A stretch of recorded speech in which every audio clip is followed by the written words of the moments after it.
Let's close on a deep passion of ours. That is vintage racing. So we were here again a month ago. You had your beautiful Lancia, you had your 935, your Formula One, like great stuff that you brought. Coming back here in November, I always get the name wrong. Is it Speed Fest, Speed something? It's the Velocity Invitational. Invitational. Yeah. You're bringing more toys, Zach Brown, and these ones are faster and louder. And oh my goodness, Yeah. could you tell us about you? It's been announced, so we're not breaking any secrets here. But can you tell folks what you're bringing? And please understand, I will be bringing all of my GoPros, in-car audio recorders. I'm going to capture everything I can. It's going to be cool. It's going to be cool. So, so we're bringing Mika Hakkinen out, and he's going to drive his World Championship car. So that's pretty cool. It's a 98, Yep. if I remember. Yep. And then I'll be chasing him, probably not very successfully. In my 2012, I've got an MP4 27, which are the last two races Lewis won for McLaren. It won the Italian Grand Prix, and it won the U.S. Grand Prix. I've got it in the U.S. Grand Prix livery, which had Verizon instead of Vodafone. So I'm going to drive that, which is going to be unbelievable. You've been hogging up that driver in the loop simulation time, haven't you? I knew it.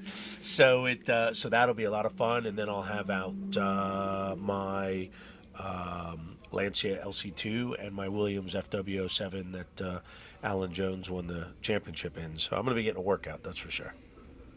And tell folks why, because, and I know this is just a little bit of an obvious question, but you're a fairly busy person. Even before you moved to McLaren, you're always a very busy person, and yet you put some real stakes in the ground when it comes to whether it's the Rolex Monterey Motorsports Reunion or some of the other big Keystone vintage events.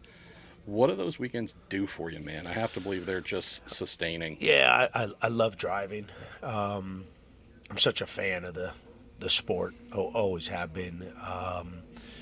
It's stress relief for me. I end up getting stressed because I'm driving the car and chasing someone and grumpy that I haven't won. And I've won a few times in the historics. But to me, it's about staying young, a little bit about staying fit, and just I can't get away from being at racetracks. If there was 53 weekends of the year, I'd be at 53 races. As it is now, I'm at probably about 40. So it's a bit of a NASCAR schedule for me all around the world, about 4 or 5 different racing series, and I love it, and I love sharing it with the fans. Yeah. I know what it was like when I was growing up, being able to see these cars and talk to people in the sport. So it's also a great way to give back, but make no mistake about it, it's also about being selfish and driving some race cars. Amen. All right, so we're going to close on this vintage topic. You have all of these amazing vehicles.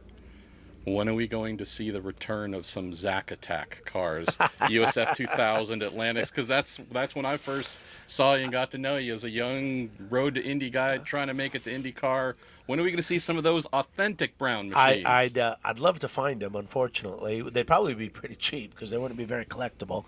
I don't know where any of them are, but I thought I had found my Porsche that I finished second in GTS in Daytona. And it turned out to be the wrong chassis number, and I thought it was, and it was like, shoot. So I'd love to find one, maybe my old Opel Lotus. I love the Swift Atlanta car that I raced when I took over for Dismore. But I think they're all mothballed somewhere. All right, folks, we need to find some Zack Attack machines here. Brother, thanks for taking some time. Thanks for having me.